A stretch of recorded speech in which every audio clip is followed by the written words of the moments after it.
Bonjour à tous et bienvenue à cette édition du Facebook Live dédiée à la thématique « Que faire après le bac ?» Je suis donc Laurence Liot, je suis votre conseillère au niveau du programme Grande École et surtout sur le concours Sésame. Mais je suis surtout accompagnée de nos étudiants de l'EM Normandie qui vont pouvoir répondre à toutes vos questions. Donc surtout n'hésitez pas à poser vos questions parce qu'ils sont vraiment là pour y répondre. Je vais donc laisser les étudiants se présenter. Donc, bonjour, je m'appelle Emma, j'ai 18 ans, je suis originaire d'Orléans et je suis en première année sur le campus de Caen. Bonjour, moi c'est Théophile Mabo, je suis en première année au Havre en Bachelor Management International et j'ai 19 ans. Salut, je m'appelle Léo, j'ai 20 ans, je viens de Rennes et je suis en troisième année sur le campus de Caen. Super, merci. Est-ce que vous avez donc des questions à leur poser? On est vraiment là pour répondre à toutes vos questions. N'hésitez pas à écrire directement sur le live et puis on va répondre en direct à vos questions. Si les questions ne commencent pas, on va pouvoir commencer une petite conversation ensemble et puis voilà, on va essayer de découvrir un petit peu leur parcours, leur programme, ce que font les étudiants à l'EM Normandie surtout. Alors, je vous laisse vous présenter surtout le programme. Qu'est-ce que vous faites concrètement à l'EM Normandie? Quel programme vous suivez au niveau de la formation? Allez, vas-y Emma. Donc moi, je suis en première année sur le programme Grande École de l'EM Normandie sur le campus de Caen. Donc, je suis rentrée par le concours Sésame. Le programme Grande École est visé avec un grade de master et triplement accrédité à CSB, Equis et PASS. J'ai réussi à intégrer l'English Track, donc c'est-à-dire que j'ai tous mes cours qui sont en anglais, avec mes partiels aussi, donc c'est vraiment bien parce que comme ça me permet vraiment d'apprendre l'anglais, d'apprendre directement le vocabulaire en anglais parce que j'aimerais pouvoir plus tard travailler à l'international et voilà. Donc Théo. Très bien.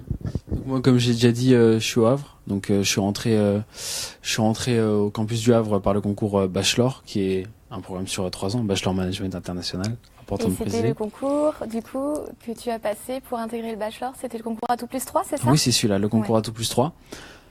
Donc c'est le campus qui est exclusivement au Havre, et comme j'ai déjà dit, sur 3 ans. Les cours sont en français, pas du tout en anglais. Et Pourquoi tu as décidé du coup de faire un bachelor par exemple sur 3 ans plutôt qu'un programme grande école en 5 ans? Bah c'est une question importante parce que je me suis dit techniquement que peut-être que j'aurais pas la force de faire 5 ans d'études. Donc peut-être que après 3 ans j'allais vouloir arrêter. Finalement je peux quand même continuer après mes 3 ans si je veux continuer. Donc je suis pas du tout restreint ou quoi. C'est-à-dire qu'à tout moment donc après mes 3 ans, je peux faire 5 ans grâce à un master avec un concours passerelle dont on va parler après, ou m'arrêter à tout moment. Donc c'est surtout pour ça que j'ai choisi ça. C'était un point pour toi important, voilà, c'est ça. Privilégier 3 ans d'études, voir si tu pouvais travailler ou sinon continuer en master, c'est ça. Alors on a une première question d'Élise qui est en première ES. Quels sont les débouchés après avoir fait l'EM Normandie? Peut-être Léo, tu peux répondre à Élise sur cette première question. Donc ce qui est propre aux écoles de commerce, c'est que c'est vraiment un cursus qui est ultra généraliste, donc on ferme aucune porte. Par exemple, si tu sais pas quoi faire, clairement va en école de commerce, c'est ce qui est mieux pour toi, je pense, surtout si tu viens de ES. Après, moi par exemple, je sais que l'année prochaine je vais faire alternance sur le campus de Paris, parce que oui, on n'en a pas parlé, mais il y a 5 campus. Donc le campus de Caen, le campus du Havre, celui de Paris. Et plus récemment, il y a 2 campus internationaux qui ont ouvert, donc le campus d'Oxford et de Dublin. Mais là, on s'égare un peu. Par rapport à ça, moi, je vais vraiment faire alternance donc dans le domaine de l'événementiel, par exemple. Mais donc oui, c'est ultra généraliste et pour ça, c'est top. C'est ça, en fait. Qu'est-ce que tu veux faire? D'accord. Pour Élise aussi, surtout si elle doute un petit peu, moi, ce qui m'a permis de me décider, c'est donc les 3 ans, bien sûr, et puis surtout l'étranger. Donc on peut partir à tout moment. Il y a plein de destinations, que ce soit aux États-Unis, au Japon ou plein de destinations on va un peu en parler plus tard. Mais techniquement, on peut tout faire, alternance, étranger, et surtout ça. Donc comme Léo a dit, si elle sait pas vraiment quoi faire, elle a le choix, quoi. L'école de commerce est la solution. Parce que effectivement, on a des premières matières qui vont être multispécialisées, et puis c'est au moment du master, c'est ça que vous choisissez votre spécialité? Oui. Emma, peut-être tu peux nous parler des spécialités que tu envisagerais de faire et dans quel domaine d'activité tu te vois par la suite? Moi, je sais que j'aimerais travailler dans le développement des entreprises internationales, mais je suis pas fermée parce que quand on sort du lycée, on connaît pas vraiment le monde de l'entreprise, on sait pas quoi faire, enfin, on se pose plein de questions. C'est normal et justement, comme Léo disait, avec une école de commerce, on peut tout faire. On peut faire de la comptabilité, on peut faire du marketing, de l'événementiel. Enfin, c'est vraiment très libre. Moi, je sais que je suis plus intéressée par le domaine du luxe et de la musique. Mais après, c'est justement au travers des stages, parce qu'on va faire jusqu'à 32 mois de stage avec le programme Grande École, qu'on va finir par affiner nos choix, on va être conseillé grâce au parcours carrière. Et justement, comme ça, après, on va pouvoir mieux savoir ce qui nous plaît. On voit les affinités qui se créent avec les matières et ça nous permet justement de mieux savoir ce qu'on veut faire plus tard. Et on a vraiment tout le temps d'y réfléchir et les débouchés vraiment sont multiples. On peut pratiquement tout faire avec une école de commerce. Ok. On a une question d'Aurore. Le dossier scolaire est-il pris en compte à un moment ou à un autre dans la procédure d'admission ? Surtout pour le cursus aussi 100% en anglais. Quelles sont les conditions déjà d'entrée à l'EM Normandie et aussi pour le cursus 100% en anglais ? Alors, pour entrer à l'EM Normandie, c'est le concours Sésame. Et ce qui est bien, c'est que comme c'est un concours, le dossier scolaire n'est à aucun moment ouvert. Donc, si jamais à un moment dans la scolarité, il y a eu une chute pour une raison XY, c'est pas du tout pris en compte. C'est vraiment en fonction des performances le jour J à l'épreuve et ensuite aux oraux. Après, pour intégrer l'English Track, faut savoir qu'en début d'année, l'UM Normandie organise un TOEIC blanc. Donc, c'est une épreuve d'anglais pour savoir le niveau. Et à partir du moment où on a 750 au TOEIC blanc, justement, on peut demander à être en English Track. Donc, c'est tout à fait possible. Faut savoir qu'en début d'année, on était 90 à demander. Finalement, on est 60 en anglophone. C'est comme ça qu'on appelle cette section. On est en anglophone et il faut savoir que tous ceux qui avaient au-dessus de 750 ont été pris. Donc les 30 qui n'ont pas été pris, c'est justement parce que ils n'avaient pas le niveau d'anglais requis. Je peux juste ajouter, par rapport au test de langue qu'on va passer en début d'année, c'est pas du tout propre à l'English Track justement. C'est vraiment tous les élèves confondus parce qu'après on va être répartis en différents groupes de langues en fonction de notre niveau justement. Mais c'est vraiment c'est les programmes classiques aussi qui en bénéficient par exemple. Et on a ça aussi avec la deuxième langue notamment. C'est ça, parce que après en cours de langue, du coup, vous êtes combien en cours de langue par rapport au cours classique ? C'est réparti par niveau, c'est ça ? Comment ça se passe ? C'est exactement ça, on est réparti par niveau. Par exemple, cette année, on est, en tout cas en U3, on est réparti en 19 groupes différents. Et on est environ une quinzaine, une vingtaine, donc c'est... Ok. D'accord. Et du coup, c'est vraiment c'est top pour ça parce qu'on est vraiment en petit groupe et dans ce cas-là, ça nous permet de progresser super rapidement. Ok. On a une question de Damien qui s'interroge sur l'admission après un bachelor au niveau du master. Est-ce que du coup, Théo, tu peux nous expliquer comment intégrer un master après le bachelor, management international ? Est-ce qu'on peut l'intégrer à l'EM Normandie, bien sûr, mais aussi peut-être dans d'autres écoles ? Comment ça se passe en fait ? Bien sûr, Damien, t'es super libre là-dessus, dans le sens où, comme j'ai dit, après les 3 ans, tu peux passer un concours qui s'appelle Passerelle pour enchaîner sur un master que tu peux faire soit à l'EM Normandie ou soit dans d'autres écoles finalement. Mais poursuivre sur l'EM Normandie, c'est quand même mieux. Mais tu peux, bien sûr, tu peux faire ça. Et aussi, c'est pour revenir avant ce dont on parlait sur le concours, parce qu'on n'a pas du tout parlé du contenu même du concours.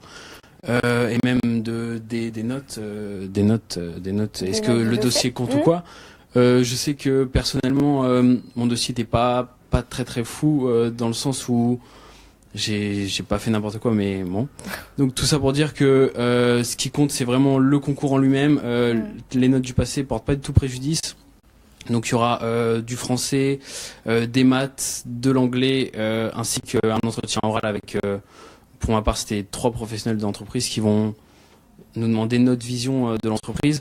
Donc c'est super naturel, super spontané. Il faut vraiment être soi-même, bien sûr le travailler, mais il y a rien d'impossible si on veut vraiment. Voilà. Et j'espère que j'ai répondu à Damien. Ouais, très bien.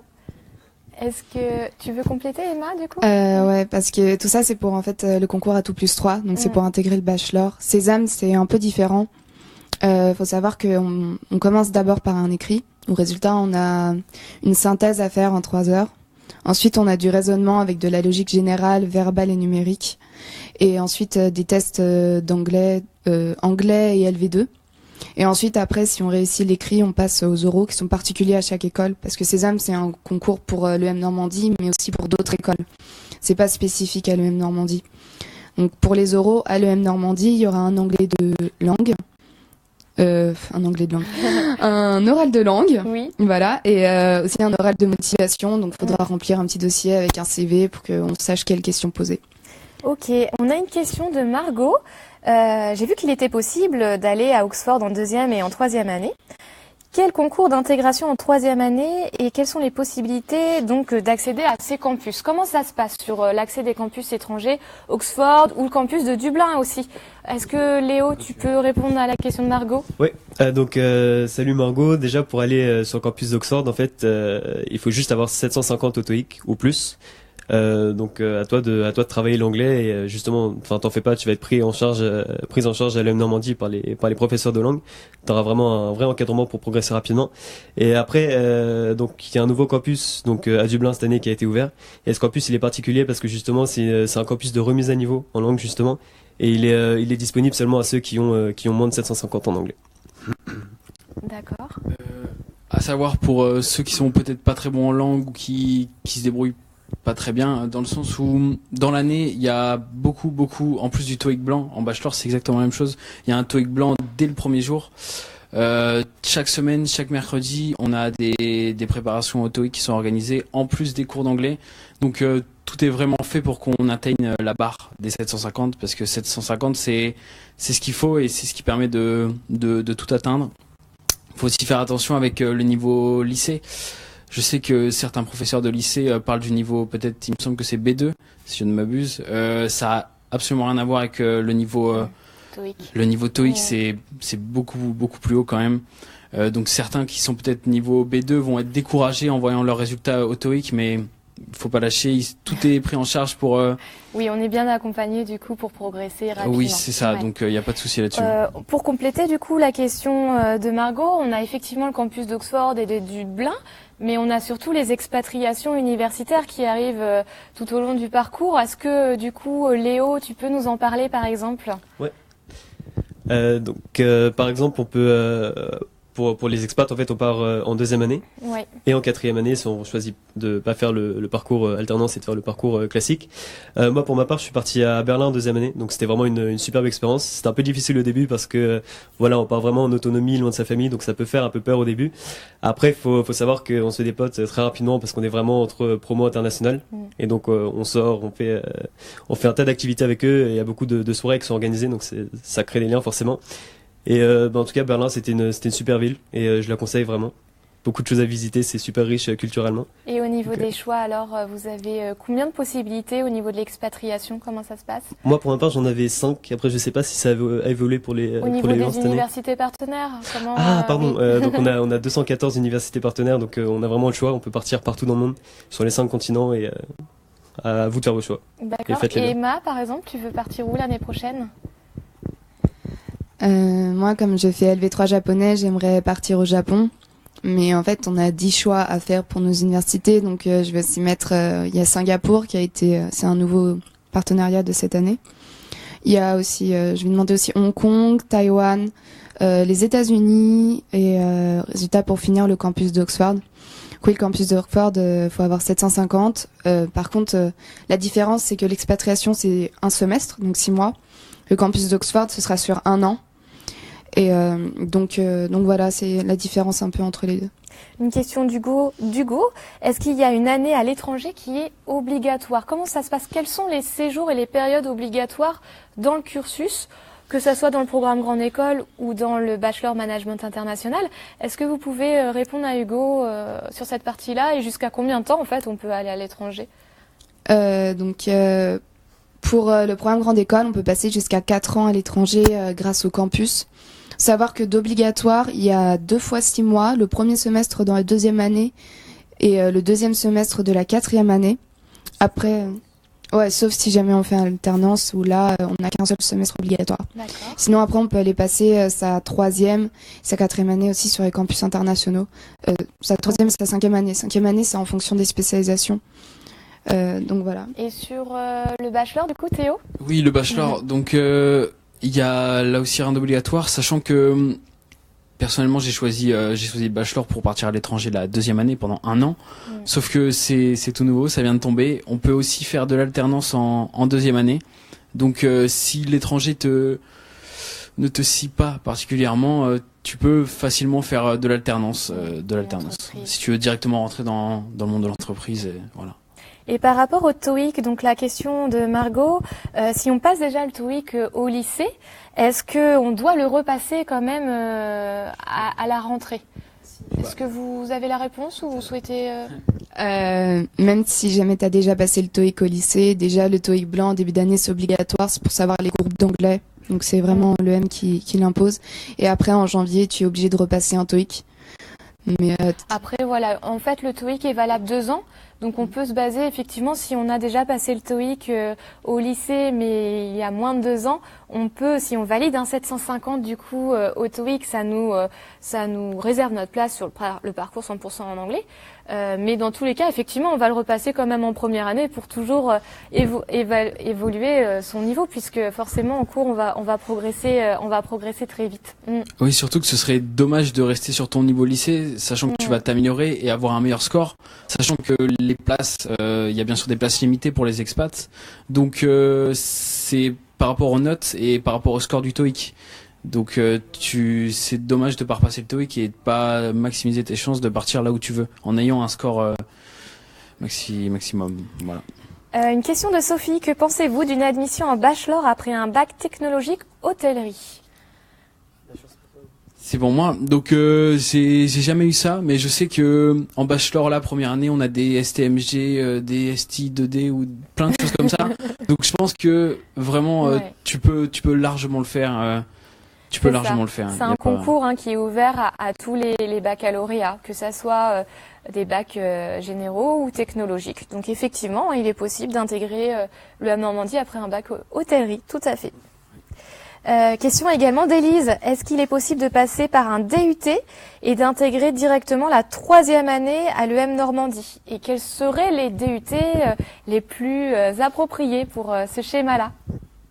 Peut-être Léo, oui, vas-y. Alors je t'avoue que je suis pas du tout calé en DUT, vu que j'ai fait le programme grande école en rentrant directement en première année. Après, je sais que c'est tout à fait possible. On a le concours passerelle qui permet de rentrer directement en 3e année ou en 4e année avec le concours passerelle 2. C'est ça. Emma, oui, tu veux compléter? Des DUT, sincèrement, j'ai fait des salons et on me parlait beaucoup des DUT techniques de commercialisation et GEA. Donc gestion d'entreprise et d'administration, je crois. Donc c'est ceux-là les plus communs, j'ai envie de dire. Surtout DUT technique de commercialisation. Moi, j'avais hésité à l'intégrer en post-bac et on m'avait justement conseillé de faire ça parce que ça permet un peu d'aborder les matières déjà et de voir si jamais ça te plaît vraiment. Oui, tout à fait. Sachant qu'on peut également faire des BTS, si on le souhaite, en commerce international ou négociation relations clients, par exemple, ou MUC aussi. C'est des BTS qui sont tout à fait adaptés pour la poursuite d'études. D'ailleurs, Léo, j'imagine que dans ta classe, tu as des élèves qui viennent de passerelle. Oui, donc en U3, c'est vraiment une toute autre classe qu'on retrouve en fait, parce qu'on se retrouve forcément avec ceux qu'on avait en première et deuxième année. Mais justement, il faut savoir qu'il y a beaucoup de passerelles qui intègrent le même Normandie en 3e année. Donc c'est vraiment des grandes classes qu'on a. On se retrouve limite à 50 par classe et donc ça change totalement. C'est vraiment quelque chose de différent. Donc on continue à s'adapter continuellement et c'est intéressant. Très bien. Merci. Une nouvelle question de Margot. Je souhaiterais passer le concours, mais c'est vrai que c'est difficile avec les cours de terminale de travailler le concours Sésame. Est-ce que vous avez des conseils pour préparer au mieux ce concours, des astuces pour Margot, pour l'aider sur cette préparation? Bien sûr Margot. Donc ce qu'il faut, t'as beaucoup d'années à ta disposition pour réviser, mais là encore, avec ce que tu viens de nous dire sur notamment les cours et tout, c'est peut-être difficile de travailler à côté, mais c'est pour ça qu'on a surtout des journées de préparation qui sont organisées avec les dates qui sont exposées juste ici. Donc ça c'est pour le bachelor. Et à préciser qu'elles sont gratuites. Donc journée de préparation, c'est le 17 janvier, mercredi 17 janvier et mercredi 21 mars. Donc c'est des journées gratuites de préparation au concours bachelor. Et en ce qui concerne le programme Grandes Écoles, pour Sésame, après, tu as des journées de préparation à Caen et à Paris. Donc Caen, ce sera le 20 janvier et 24 mars, et Paris le 27 janvier et le 17 mars. Après, oui, faut que tu essayes d'un peu t'entraîner, je dirais, je sais pas, de temps en temps. Mais il faut savoir aussi que Sésame a une appli pour justement réviser. Je sais qu'il y a tout ce qui est logique et tout ce qui est langue que tu peux réviser sur l'appli. Donc voilà, quand tu as du temps. Mais c'est vrai que les journées de préparation gratuites, c'est vraiment une bonne chose parce qu'on te donne plein de conseils, la méthodologie, parce que le concours, c'est une certaine méthodologie à avoir, surtout pour la partie synthèse. Donc voilà, c'est vraiment super important d'aller faire si tu le peux. Très bien. Et puis c'est vrai qu'à ces occasions, on offrira donc une clé USB avec 10 ans d'exercice et des annales du concours, ce qui facilite bien la préparation. Léo, tu avais peut-être des conseils aussi, toi, pour la préparation au concours? Oui.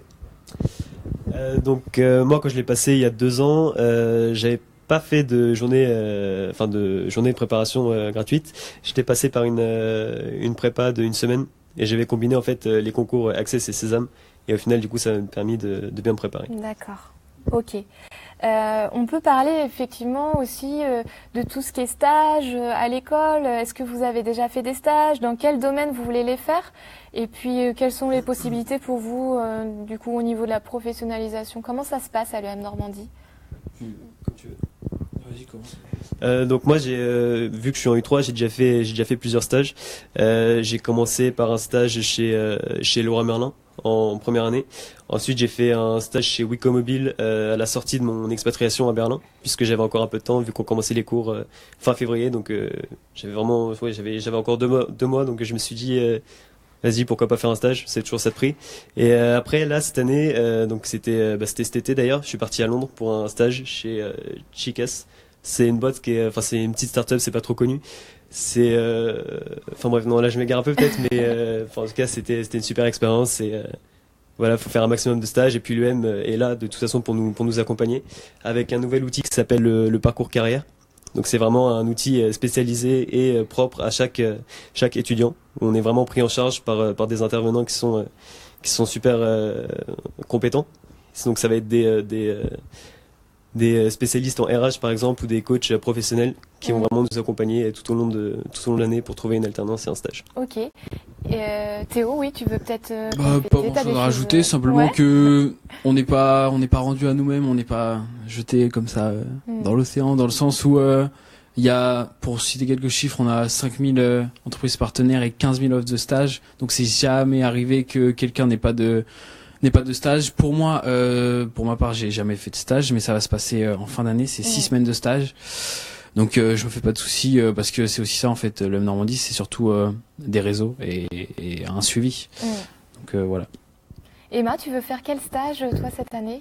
T'as une idée peut-être? Oui, faut savoir qu'en première année, le stage est optionnel comme on vient d'arriver, mais moi, je suis en train d'utiliser justement le réseau de l'EM Normandie, donc c'est un réseau d'anciens élèves, pour réussir à avoir un stage, finalement en train de voir pour avoir un stage à Dior, à Orléans, parce que justement, je suis intéressée par le monde du luxe et j'aimerais savoir si jamais ça me plaît. Et me rendre compte un peu plus toutes les fonctions qu'il y a dans l'entreprise, donc c'est pour ça que j'aimerais commencer dès maintenant à avoir des stages. Super, merci. On a une question de Jules. Est-ce que l'EM Normandie nous aide pour trouver un logement? Comment ça se passe pour le logement? Il y a une plateforme, je me souviens plus du nom, mais il y a une plateforme effectivement pour nous aider à trouver des logements. Donc voilà, donc c'est une plateforme, on voit à peu près autour de l'école, ça nous renseigne bien. Sinon, il faut savoir aussi qu'il y a plein de résidences étudiantes, vu qu'on est sur le campus 4. Moi, je suis à Top Campus, mais il y a aussi Clay. Il y a Nemea qui est pas loin. Il y a des résidences aussi un peu plus vers le centre, quand c'est une ville très étudiante. Donc, Juste pour ajouter, il y a aussi pas mal de groupes Facebook qui sont créés, donc pour les étudiants et où on peut trouver une vraie entraide EMienne qui mettent comment t'appelles ça, des annonces d'appartements à louer ou à sous-louer. Et donc c'est vraiment une entraide quoi. Donc pas de problème par rapport à ça. Et sur le Havre, du coup, Théo, comment ça se passe pour toi? Sur le Havre, c'est la même, hein, c'est quasiment la même chose dans le sens où tout est mis en place pour que l'étudiant puisse se loger. C'est vrai que j'en sais pas vraiment plus, mais je sais que l'EM organise plein de choses. Il faut te renseigner là-dessus, mais sur le logement, même le covoiturage ou des groupes Facebook. Enfin, plein de choses comme ça. N'hésitez pas à aller du coup directement sur le site internet de l'EM Normandie. On a la plateforme qui s'appelle Sudapart, qui est donc disponible sur le site et vous allez pouvoir, une fois que vous passez le concours, accéder aux offres de logement des partenaires en fait de l'EM Normandie. On peut parler peut-être éventuellement de ce que vous vivez à l'école au quotidien. Est-ce que vous pouvez nous parler de votre vie à l'école, surtout de la vie associative également? Qu'est-ce qui se fait à l'école en association par exemple? Donc, faut savoir que la vie associative à l'EM Normandie, c'est vraiment très riche. C'est d'ailleurs un des critères principaux de l'EM Normandie. On part sur plus d'une soixantaine de projets associatifs, avec environ même plus de 100 événements à l'année. Avec, on va trouver par exemple des associations sportives comme le BDS qui va organiser des compétitions sportives tout au long de l'année, qui va gérer les différents sports comme le foot, le club de boxe, le volley. Mais on va aussi trouver des associations culturelles avec le BDC ou le BDA au Havre, du coup c'est pareil. Mais le BDC qui va organiser par exemple des cours de cuisine, des cours de danse ou encore le Campus Comedy Tour, qui est un événement qui est vraiment connu sur les différents campus des grandes écoles. Il y a aussi, on peut parler aussi du BDE forcément, qui va organiser toutes les soirées étudiantes. Donc ça c'est vraiment un grand point de la vie associative, je pense. Et nous on peut parler aussi de notre association si tu veux. Tu peux en parler. Donc nous on fait partie des ambassadeurs, c'est le groupe de promotion de l'EM Normandie, c'est-à-dire que on va nous retrouver sur les salons, on fait des actions de promotion et on s'occupe vraiment de tout ça. La vie associative c'est quelque chose de très important pour l'école, mais aussi pour nous parce que c'est très formateur. Ça nous aide vraiment, savoir que par exemple avec les ambassadeurs il y a différents pôles. Moi, je suis dans le pôle marketing événementiel, donc on apprend vraiment beaucoup de choses, à rechercher des partenaires, organiser des événements, donc ça me permet aussi de concrétiser entre guillemets nos cours. Donc c'est vraiment super important et très enrichissant. Et sur le campus du Havre, alors la vie associative, comment ça se passe, Théo? La vie associative, c'est sensiblement la même, avec les mêmes associations.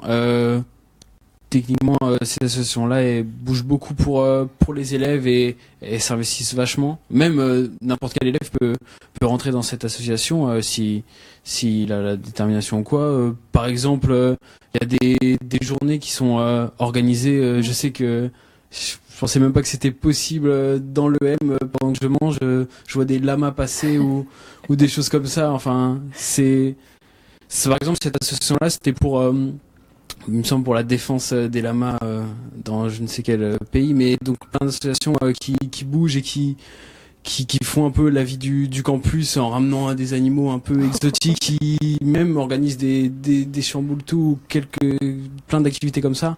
Donc clairement c'est super, on se sent vraiment à l'aise là-dessus. Ok, on a une question de Simon. Les étudiants de première année du programme Grande École viennent généralement de quel bac? Faut savoir qu'en première année, c'est vrai qu'il y a une majorité de bac S et ES, mais c'est vraiment pas fermé. Moi, je sais que dans ma promo anglophone, on a des L aussi, il y a des STMG. En fait, comme en première année, on reprend vraiment les fondamentaux de la gestion. On n'est pas limité par le bac qu'on a fait, la filière qu'on a fait. Donc c'est vraiment très libre. En fait, on peut avoir fait n'importe quel bac et venir. Faut juste réussir le concours, en fait. Ok, super. Et d'ailleurs, on a une question. Oui, excusez-moi. Dernière chose, vu qu'on a à peu près les mêmes matières en grande école et en bachelor, je sais que même, ce qui est étonnant, c'est que les STMG sont même parfois avantagés dans certaines matières et marketing ou même compta, il me semble. Ils avaient plus de facilité que nous et j'étais troublé là-dessus, mais voilà, donc c'est vraiment pas. Ok. Et est-ce qu'on a un nombre de places limité pour la rentrée au niveau du programme Grande École? Vous savez le nombre de places de votre côté ou vous... On est à 660 places pour la rentrée 2018. On a donc 360 places effectivement sur le campus Canet, 300 places sur le campus parisien. Et au niveau du bachelor, on est sur du 65 places. Plus petite promotion. Est-ce que vous avez d'autres questions sur le programme Grande École ou le bachelor? Est-ce que vous avez des sujets à aborder sur votre vie à l'école. Comment vous vous sentez à l'école? Racontez-nous un petit peu votre expérience. Moi, j'ai choisi le M Normandie parce que je trouvais que c'était une ambiance très conviviale qui me convenait vraiment, parce qu'il faut savoir qu'ici, il n'y a pas de problème à parler entre promos. C'est par exemple, Léo, il est en U3, moi je suis en U1 et je sais que on est amis, on peut discuter, il y a vraiment pas de problème. Il y a des salles ici, par exemple ici c'est la salle Chill. C'est une salle où vraiment tout le monde se retrouve, où on peut aller jouer du ping-pong ensemble, il y a le baby-foot, il y a la PS4, enfin on peut vraiment aller s'amuser tous ensemble, discuter, échanger. C'est vraiment très libre. Je sais que si jamais on a un problème, on peut aller demander aux gens. C'est pour ça que j'avais vraiment apprécié cette école et que je voulais vraiment y aller. Moi, c'est juste un mot à rajouter, c'est vraiment l'esprit de famille qui ressort de cette école, je trouve. Enfin, on fait des belles rencontres et on grandit personnellement, je trouve aussi. Donc, venez à l'EM, quoi. Ça vaut le coup. Oui, et puis en ce qui concerne l'EM Havre, donc c'est sensiblement la même chose avec tout qui est mis à disposition pour être bien, pour se détendre. Il y a aussi baby-foot, PS4 et en plus de ça il y a un billard. Donc il y a même pour travailler, hein, parce qu'il faut travailler quand même un petit peu. Il y a plein de PC à disposition, donc vous pouvez vraiment tout faire. L'ambiance générale, les gens, les profs, tout est. Enfin, c'est une grande famille, quoi. Voilà. On a une question d'Élise. Quel bac avez-vous fait avant de rentrer à l'EM Normandie? Personnellement, c'était un bac ES. Moi, j'ai fait un bac S, spécialité informatique. Et, moi, c'est pareil, c'est bac ES comme Théo. Mais oui, tu l'as dit, tu peux vraiment faire tous les bacs, tentez votre chance, vous avez rien à perdre. Une question d'Élise, vous avez parlé de préparer des concours d'entrée en même temps, en une semaine. C'est des stages, où ça se passe, comment ça se passe. On va pas forcément parler d'organismes particuliers, mais où ça se trouve et comment ça se passe ces préparations en plus de ces journées d'entraînement gratuites? Moi, c'était vraiment, j'étais passé par un organisme particulier, du coup, on va pas forcément citer le nom, mais c'est dans ta ville en fait. Tu trouves, moi je viens de Rennes et j'avais passé ça à Rennes justement, j'avais fait des préparations là-bas. Mais faut que tu te renseignes. Franchement, il y en a partout et t'auras pas de problème pour en trouver, quoi. Mais vous aviez fait des préparations au niveau des stages comme ça d'une semaine, ou comment ça s'était passé pour vous la préparation au concours? Est-ce que c'est obligatoire de faire une préparation? Moi, sincèrement, j'ai pas fait de préparation pendant une semaine. Parce que je pense que sincèrement, si on est débrouillard et qu'on arrive un minimum à bosser seul, bosser seul. Moi, je sais que pour mes concours, j'avais demandé un peu d'aide à mes profs aussi. J'avais pas besoin de faire un stage de préparation. Il faut savoir aussi qu'il y a les journées de préparation gratuites où on a tous les conseils sur la méthodologie, etc. Donc après, c'est vraiment juste refaire les épreuves soi-même. Donc sincèrement, j'ai envie de dire, si on est un minimum débrouillard, je pense pas que ce soit nécessaire forcément d'avoir une semaine de préparation. Après, c'est vrai, si jamais on veut se rassurer, qu'on n'est pas sûr, ça peut être bien de faire pendant une semaine un stage de préparation. Il n'y a pas de mal, mais voilà, c'est pas forcément obligatoire. Et si jamais on est un minimum débrouillard, je pense que c'est pas forcément nécessaire. Moi personnellement, j'ai pas fait non plus de semaine de préparation. J'ai juste fait une journée gratuite, et c'est ce qui m'a pour moi le plus aidé, c'est ce qui est quasiment le plus important, parce que en plus c'est plus pour se jauger en fait, pour voir où on en est, et en plus de ça, c'est même pas que du travail en fait, c'est la team accueil. La team accueil est vraiment avec toi à tes côtés, et à côté il y a des petits jeux, tu manges, tu discutes, tu rigoles, c'est vraiment pas que boulot. Donc techniquement il faut préparer, il faut un peu de travail personnel, faut se faire un peu violence, mais rien de bien impossible, quoi. Voilà. Super. On a deux questions, une d'Adèle et une de Marine. Au niveau des horaires, comment ça se passe? Et pour Marine, quelles sont les matières que vous étudiez? Alors c'est pour les horaires, c'est pour quel allez-y, de toute façon, on va parler du bachelor et aussi du programme Grande École. Alors moi je vais parler du bachelor, du coup mes horaires, c'est en général, ça change toutes les semaines, mais c'est en général 8h30, 17h, parfois on finit à 19h. Donc les cours qui sont sensiblement les mêmes, c'est comptabilité, marketing, comportement du consommateur, anglais, allemand pour ma part, une LV3, donc que tu peux choisir portugais, il y a même hindou, arabe, chinois, tout ce que tu veux. On a aussi... qu'est-ce qu'on a d'autre comme matière? Peut-être je vais laisser la parole à mes collègues. Donc moi en promotion anglophone, j'ai cours que le matin, c'est pas du tout les mêmes horaires, je fais 7h45, 13h. Après moi c'est comme les cours des francophones, mais résultats en anglais, donc je retrouve l'entreprise dans son contexte, la comptabilité, l'approche marketing, développement durable, méthode de travail. J'ai tous les cours de langue, j'ai aussi de l'Excel, des outils numériques, enfin voilà, c'est vraiment divers. Et sur le nombre de langues LV3, du coup, tu peux compléter peut-être Alors, pour les LV3, oui, on a 9. Il y a espagnol, allemand, chinois, japonais, coréen, russe, portugais, italien. C'est ça. Et voilà, ça doit être ça. Donc, il y a 3 groupes de niveau, comme ça permet vraiment... on évolue chacun dans notre groupe. Donc, moi, je suis japonais moyen, comme j'en ai déjà fait. Donc il y a débutant, moyen, fort. C'est 2 heures par semaine. Et donc voilà, faut savoir aussi que les francophones on court soit le matin, soit l'après-midi en fonction de leur promotion. Donc voilà, sinon après c'est la même chose. Ceux du matin font 7h45, 13h, les autres font 14h, 19h15. Léo, est-ce que tu peux nous parler de tes matières en 3e année? Ouais. Alors en 3e année, il y a beaucoup plus de gestion. En tout cas, j'ai trouvé, il y a plus donc il y a de la gestion financière, de la gestion de projet, de la gestion d'équipe. C'est en fait, on nous forme un peu plus, je trouve, à la formation de cadre justement pour encadrer des personnes. Après, on retrouve aussi les matières qu'on a en U1, mais à un niveau plus poussé. Par exemple, des cours informatiques, des cours d'Excel notamment. C'est un peu plus dur, je trouve.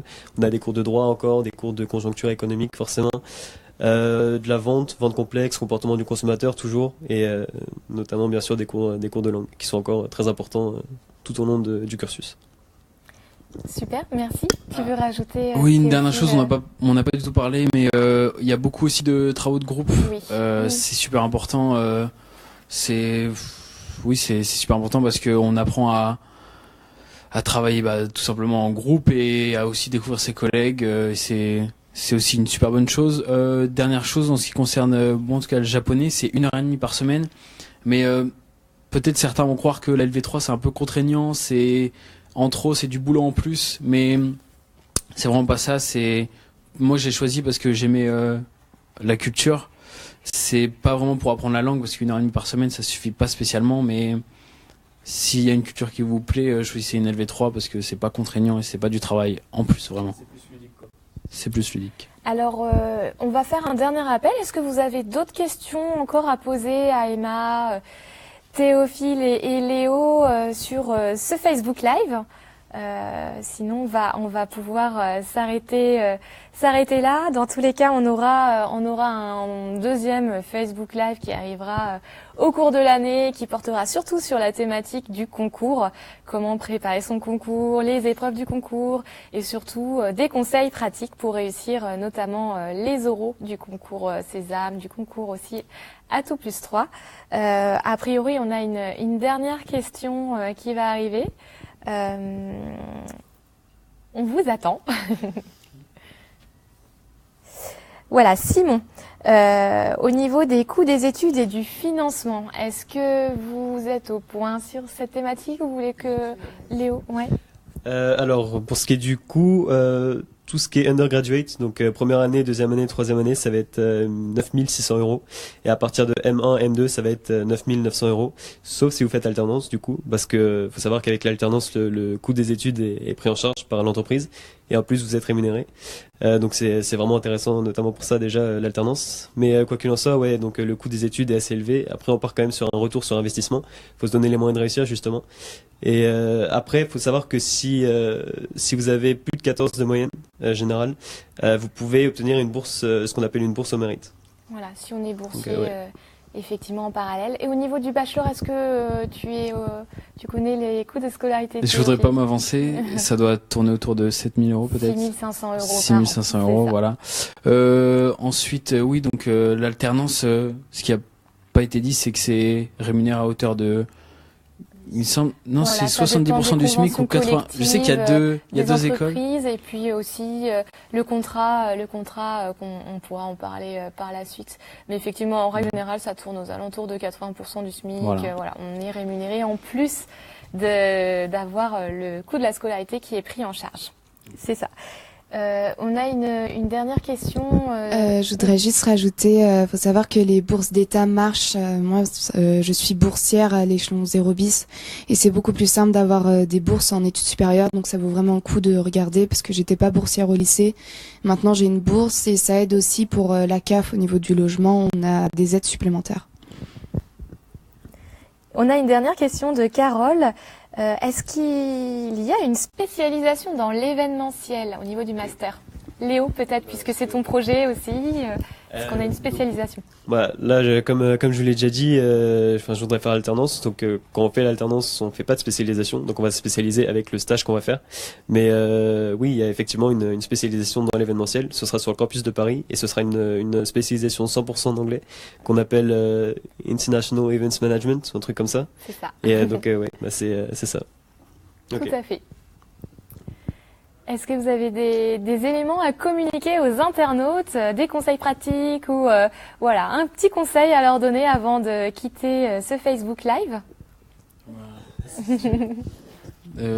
Non, soyez forts, surtout donnez-vous à fond et donnez-vous les moyens de réussir, tout simplement.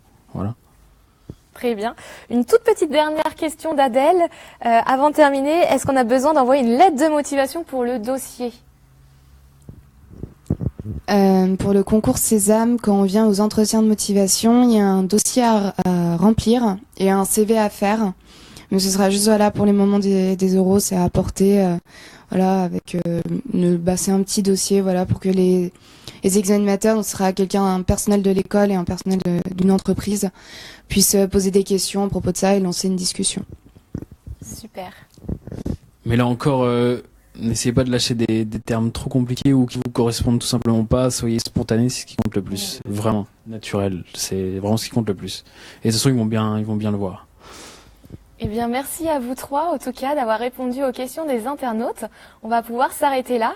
N'hésitez pas à les contacter, notamment aussi sur leur page Facebook, puisque les ambassadeurs ont une page Facebook sur chaque campus, les ambassadeurs de Caen, du Havre et aussi les ambassadeurs parisiens. Vous pouvez leur poser des questions directement ou sinon sur le chat en ligne aussi sur notre site internet. Vous avez également toutes nos coordonnées sur le site internet, donc n'hésitez pas à nous envoyer un email, nous passer un petit coup de téléphone et on se fera un plaisir de vous conseiller par la suite. À bientôt, merci.